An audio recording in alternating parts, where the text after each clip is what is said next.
அனைத்து அன்புள்ளங்களுக்கும் நமஸ்காரம். இப்போ நம்ம பார்த்துக்கிட்டு இருக்கிறது காவேரி ஆறு. இந்த காவேரி ஆறு தான் கல்லணையிலேருந்து பிரிஞ்சு வரக்கூடிய காவேரி ஆறு. இந்த காவேரி ஆறினுடைய ஒரு மகிமை என்னன்னு கேட்டிங்கன்னா, தஞ்சைக்கு பெரிய விவசாயத்தினுடைய ஒரு பாசனமாக இருக்கக்கூடியது காவேரி.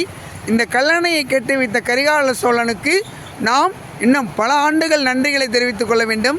ஏனென்றால் இந்த காவேரி ஆறு தான் தஞ்சையினுடைய நெல் வள களஞ்சியமாக இயங்கி கொண்டிருக்கிறது.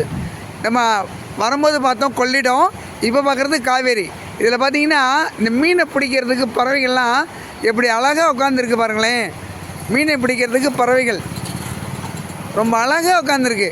வெள்ளை பறவைகள், அங்கே இருக்கிறது பார்த்திங்கன்னா கொஞ்சம் கருப்பான பறவைகள் எல்லாமே உட்காந்துருக்கு. நீர்நிலைகள் நல்லா ஓடிட்டுருக்கு. இயற்கை வளங்கள் ரொம்ப நல்லா காட்சி கொடுத்துட்ருக்கு. அப்போ காவேரி அன்னையை வணங்குவோம், வளமான விவசாயத்தை பெருக்குவோம், என்றும் நீர்நிலையை காப்போம். உங்கள் அன்பில் என்றும் மாந்துரை சிவமதி லட்சுமி.